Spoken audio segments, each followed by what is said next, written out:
nakamit kong himala. Kumbaga sa akin po, himala na sa akin talaga.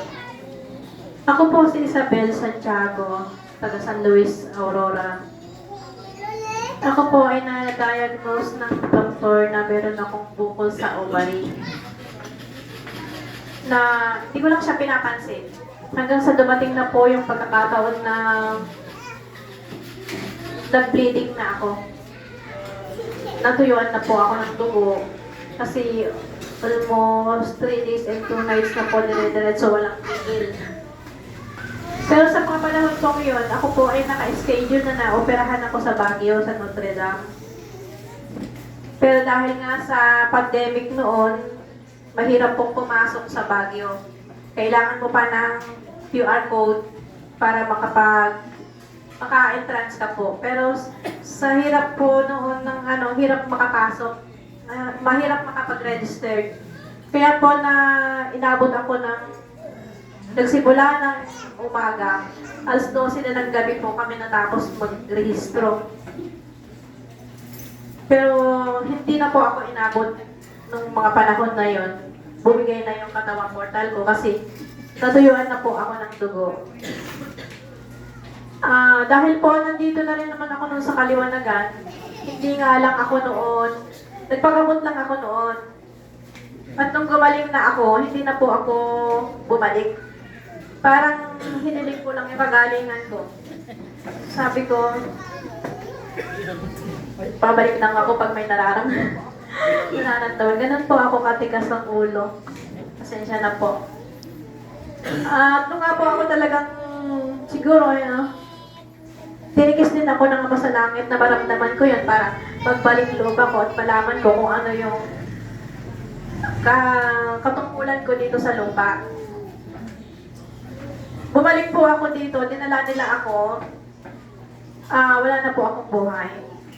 Subalit nung nakarating po kami dito pag-alis pa lang daw po namin sa bahay namin noon, para na siyang bumabagyo. Hindi halos makita ng driver yung daan sa sobrang lakas ng ulan at hangin.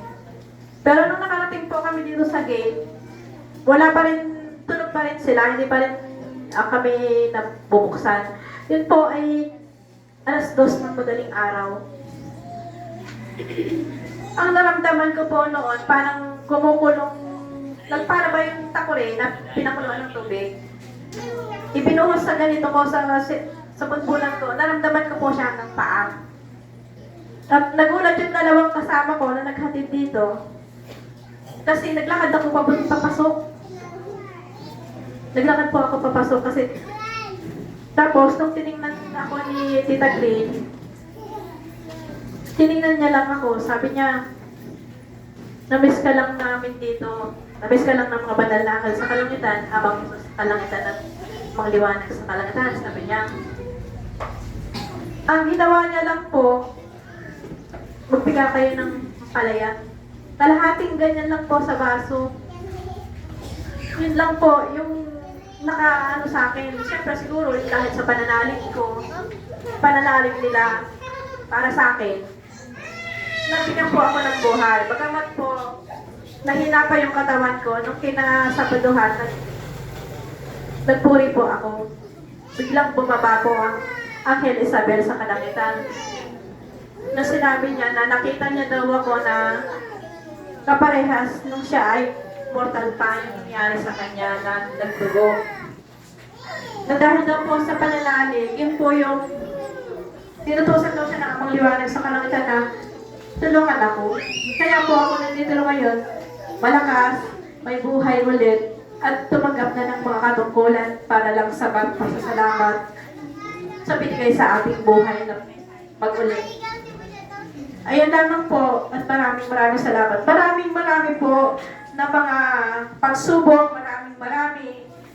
Pero still, nakatayo po ako dahil sa ating Amang Liwanag sa kalangitan, Amang Jesus sa kalangitan, at sa ganun din sa paggabay ng mga banal na anghel sa kalangitan. Hindi ko na po ngayon iniisip yung dati pag pumupunta ako dito may sakit. Gusto ko lang magpahaplos. Pero ngayon po, hindi. Parang sinasabi ng sarili ko, hindi mo kailangan kasi ikaw mismo kaya ng pagaling sarili mo. Ikaw mismo kaya mong haplusin yung sarili mo. Siya naman pong tunay. Dahil sa dami po ng mga nararamdaman, siyempre, mortal po tayo, nagkakamali. Sadyang nararamdaman muli yung mga nararamdaman. Pero sa isang panalangin po, sa isang iglap, manalangin ka lang ng tama, ng tapat, baka sa iyong puso sa ating amang liwanag sa kalangitan, Amang Jesus sa kalangitan, ay sadya pong iyong mararamdaman ang lahat-lahat ng kagalingan, ang lahat ng mga biyaya na binibigay niya po. Ayun lamang po, at maraming salamat.